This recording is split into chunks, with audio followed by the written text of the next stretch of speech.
Lock गरेको Facebook profile unlock गर्न चाहनुहुन्छ भने कसरी गर्ने हेर्नु म बताउन गइरहेछु।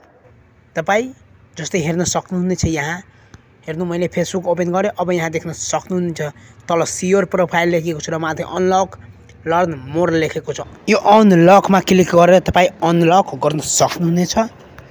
तपाईको पनि फेसबुक प्रोफाइलमा यस्तै नै देखा पर्छ। ल त कहाँ गएर कसरी गर्ने हेर्नु म बताउन गइरहेछु। ल त यो हेर्नुभन्दा पहिला यदि तपाईँ नयाँ हुनुहुन्छ भने यो च्यानललाई सब्स्क्राइब गर्नु, किनकि म यस्तै भिडियोहरू लिएर आउँछु। ल त अब हेर्नु, त्यसको लागि पहिला फेसबुक ओपन गर्ने। तपाईँ आफ्नो फेसबुक ओपन गर्ने जुन लक गर्नु भएछ। ल त हेर्नु म लक गरेको फेसबुक ओपन गर्छु र अनलक गरेर देखाउँछु। हेर्नु पहिला फेसबुक ओपन गरेँ। अब फेसबुक ओपन गरेपछि अब यस्तो देखा पर्छ। यस्तो देखा परेपछि यहाँ तपाईँ फोटो भिडियोहरू स्क्रोल गरेर हेर्न सक्नुहुनेछ। हेर्नु यसरी। त्यसपछि माथि देख्न सक्नुहुनेछ विभिन्न अप्सनहरू। तीमध्ये दायाँ साइड तपाईको प्रोफाइल देखा पर्छ। मेरो प्रोफाइल यहाँ देख्न सक्नुहुनेछ। त्यसमा म एकचोटि क्लिक गर्छु। हेर्नु क्लिक गरेँ। अब क्लिक गरेपछि अब यस्तो देखा पर्छ। यस्तो देखा परेपछि यहाँ देख्न सक्नुहुनेछ माथि सेटिङ, त्यसमा एकचोटि क्लिक गर्ने। हेर्नु दायाँ साइड छ। हेर्नु म क्लिक गर्छु। हेर्नु क्लिक गरेँ। अब क्लिक गरेपछि अब यस्तो देखा पर्छ। यस्तो देखा परेपछि यहाँ देख्न सक्नुहुनेछ विभिन्न अप्सनहरू। तीमध्ये माथि यसरी स्क्रोल गर्ने। हेर्नु म स्क्रोल गरिरहेको छु। यसरी स्क्रोल गर्ने।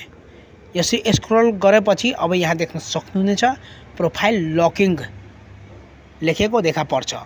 अडियन्स एन्ड भिजिबिलिटी लेखेको छ। त्यसको तल प्रोफाइल लकिङ लेखेको देखा पर्छ। हेर्नु यहाँ देख्न सक्नुहुनेछ। त्यसमा म एकचोटि क्लिक गर्छु। हेर्नु प्रोफाइल लकिङमा त्यसमा क्लिक गरेँ। क्लिक गरेपछि अब यस्तो देखा पर्छ। हेर्नु यस्तो देखा पर्छ। यस्तो देखा परेपछि अब यहाँ देख्न सक्नुहुनेछ माथि दुईवटा अप्सन र तल सियोर प्रोफाइल लेखेको। अनलक गर्न यहाँ देख्न सक्नुहुनेछ अनलक लेखेको छ UNCLOCK। त्यसमा एकचोटि क्लिक गर्ने। तपाईको प्रोफाइलमा पनि यस्तै देखा पर्छ यहाँ आएपछि। र त हेर्नु म अनलकमा क्लिक गर्छु। हेर्नु क्लिक गरेँ। अब क्लिक गरेपछि अब यस्तो देखा पर्छ। यस्तो देखा परेपछि तल देख्न सक्नुहुनेछ अनलक योर प्रोफाइल। त्यसमा एकचोटि क्लिक गर्ने। तपाईको प्रोफाइलमा पनि यस्तै देखा पर्छ। हेर्नु म क्लिक गर्छु अनलक योर प्रोफाइलमा तल क्लिक गरेँ। अब क्लिक गरेपछि अब यस्तो देखा पर्छ। हेर्नु यस्तो देखा पर्छ। अब यहाँ देख्न सक्नुहुनेछ लेखाइसकेको छ यु अनलक्ड योर प्रोफाइल र तल ओके लेखेछ। हेर्नु अनलक भइसकेछ।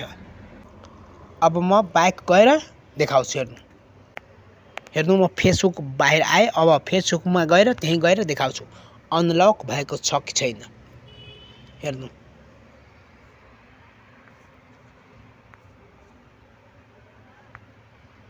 हेर्नु त्यहीँ आए। अब तल देख्न सक्नुहुनेछ लक योर प्रोफाइल लेखाइसकेको छ।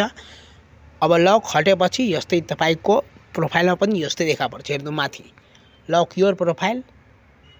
अब तल लक योर प्रोफाइलमा क्लिक गरेपछि लक हुन्छ। हेर्नु अनलक भइसकेको छ। यसरी तपाईँ पनि आफ्नो फेसबुक प्रोफाइललाई अनलक गर्न सक्नुहुनेछ जुन फेसबुकमा लक गर्नुभएछ। र त्यो भिडियो कस्तो लाग्यो कमेन्ट गर्नु।